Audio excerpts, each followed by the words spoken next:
Michael Myers, sosok misterius dari film Halloween yang disutradarai oleh John Carpenter. Ia lahir dan besar di kota kecil Haddonfield, Illinois. Pada malam Halloween tahun 1963, saat masih berusia 6 tahun, Michael secara tiba-tiba membunuh kakaknya sendiri, Judith, tanpa alasan yang pernah dijelaskan. Peristiwa itu mengguncang kota dan membuatnya dikirim ke rumah sakit jiwa Smith's Grove.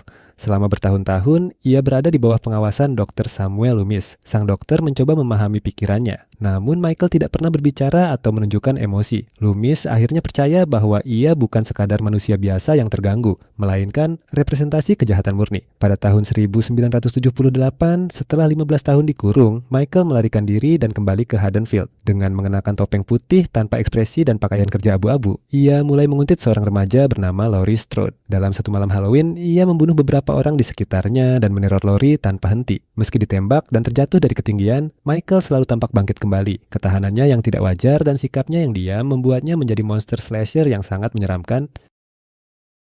Jason Voorhees, ikon horor dari franchise Friday the 13th. Ia dikisahkan sebagai anak laki-laki yang tumbuh di sekitar Camp Crystal Lake dan memiliki kondisi fisik yang membuatnya sering diejek. Pada masa kecilnya, ia diduga tenggelam di danau karena kelalaian para penjaga camp. Kematian itu menghancurkan ibunya, Pamela Voorhees. Di film pertama, justru sang ibu yang melakukan pembunuhan sebagai balas dendam kepada para remaja di camp. Namun setelah kematiannya, Jason muncul sebagai penerus teror. Awalnya, ia digambarkan sebagai sosok liar yang bertahan hidup di hutan sekitar danau. Seiring berjalannya seri, ia berubah menjadi figur yang hampir tak bisa dihentikan. Topeng hoki yang menjadi ciri khasnya baru ia kenakan di film-film selanjutnya, menjadikannya simbol slasher era 1980-an. Jason jarang berbicara, mengandalkan kekuatan fisik dan ketahanan luar biasa untuk mengejar korbannya. Dalam beberapa film, ia digambarkan seperti makhluk undead, selalu kembali meski telah dikalahkan. Camp Crystal Lake menjadi wilayah kekuasaannya, tempat siapapun yang datang dengan niat bersenang-senang seringkali berakhir tragis.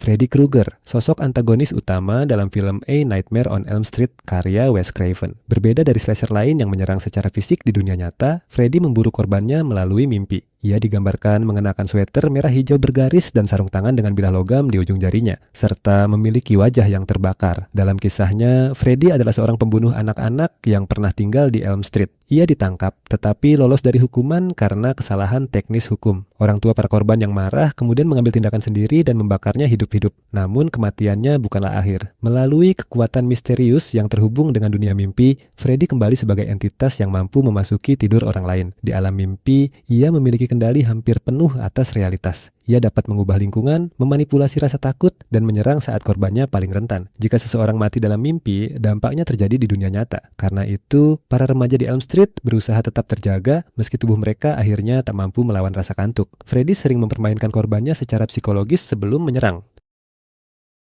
Ghostface, sosok pembunuh bertopeng dari franchise Scream yang disutradarai oleh Wes Craven. Berbeda dari banyak slasher lain, Ghostface bukan satu orang tertentu. Identitas di balik topeng selalu berubah di setiap film, menjadikannya lebih sebagai simbol daripada individu. Topeng putih dengan ekspresi menjerit dan jubah hitam panjang terinspirasi dari lukisan The Scream. Sebelum menyerang, Ghostface sering menelepon korbannya dan memainkan permainan tanya jawab seputar film horor. Panggilan itu bukan sekadar ancaman, melainkan cara untuk mengintimidasi dan mengendalikan situasi secara psikologis. Karena pelakunya manusia biasa tanpa kekuatan supranatural, Ghostface terasa lebih realistis. Ia bisa terluka, jatuh, bahkan gagal dalam rencananya. Namun justru itu yang membuatnya berbahaya. Siapapun dengan motif dendam, kecemburuan, obsesi ketenaran, atau kemarahan bisa mengenakan topeng tersebut. Kisah Ghostface sering berpusat di kota Woodsboro dan mengikuti Sidney Prescott serta lingkaran pertemanannya. Setiap pembunuhan biasanya berkaitan dengan rahasia masa lalu atau keinginan pelaku untuk menjadi bagian dari cerita besar seperti dalam film.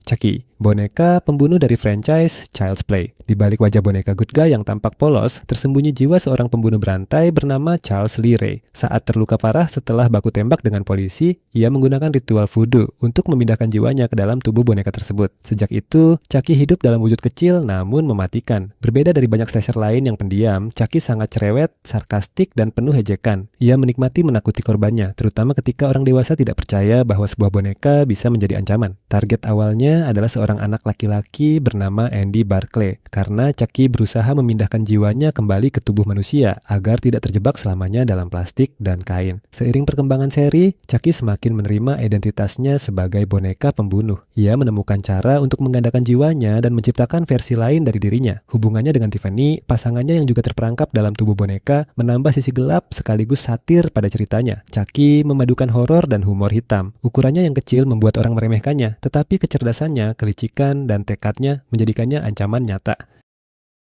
Pinhead, antagonis utama dalam franchise Hellraiser yang diadaptasi dari novel The Hellbound Heart karya Clive Barker. Ia bukan sekadar pembunuh biasa, melainkan pemimpin kelompok makhluk interdimensional yang disebut Cenobites. Mereka berasal dari dimensi lain yang mengaburkan batas antara rasa sakit dan kenikmatan. Sebelum menjadi Pinhead, ia adalah seorang perwira militer Inggris bernama Elliot Spencer. Setelah mengalami trauma perang dan kehilangan makna hidup, ia mencari pengalaman ekstrim untuk merasakan sesuatu yang berbeda. Pencariannya membawanya pada sebuah kotak teka-teki misterius bernama Lament Configuration. Ketika kotak itu dipecahkan, gerbang ke dimensi lain terbuka dan Spencer diubah menjadi Cenobite, makhluk yang sepenuhnya terlepas dari kemanusiaannya. Penampilannya ikonik, kepala pucat dengan paku-paku tertanam simetris, jubah hitam bergaya ritual, dan suara tenang namun mengintimidasi. Berbeda dari slasher yang membunuh secara impulsif, Pinhead bertindak berdasarkan aturan. Ia tidak datang tanpa dipanggil. Siapapun yang membuka kotak itu dianggap telah mengundang dirinya dan Cenobites. Jigsaw, antagonis utama dalam franchise Saw yang diciptakan oleh James Wan dan Leigh Whannell. Nama aslinya adalah John Kramer, seorang insinyur berbakat yang hidupnya berubah drastis setelah didiagnosis menderita kanker stadium akhir. Menghadapi kematian dan merasa banyak orang menyia-nyiakan hidup mereka, ia mengembangkan filosofi ekstrim tentang menghargai kehidupan. Berbeda dari slasher tradisional, Jigsaw tidak secara langsung membunuh korbannya. Ia menciptakan serangkaian permainan atau ujian yang dirancang untuk menguji keinginan seseorang untuk bertahan hidup. Para peserta biasanya adalah orang-orang yang menurutnya tidak menghargai hidup. Mereka yang terlibat dalam kejahatan, kecanduan, atau tindakan merugikan orang lain. Setiap jebakan dirancang dengan mekanisme rumit dan batas waktu ketat, memaksa korban membuat pilihan sulit. Ciri khas Jigsaw termasuk boneka bernama Billy yang menyampaikan pesan rekaman serta kalimat ikoniknya, "I want to play a game." Meski tindakannya brutal dan manipulatif, John Kramer melihat dirinya sebagai guru moral, bukan pembunuh. Ia percaya rasa sakit dan ketakutan dapat merehabilitasi seseorang. Seiring berjalannya seri, terungkap bahwa ia memiliki beberapa murid yang melanjutkan warisannya.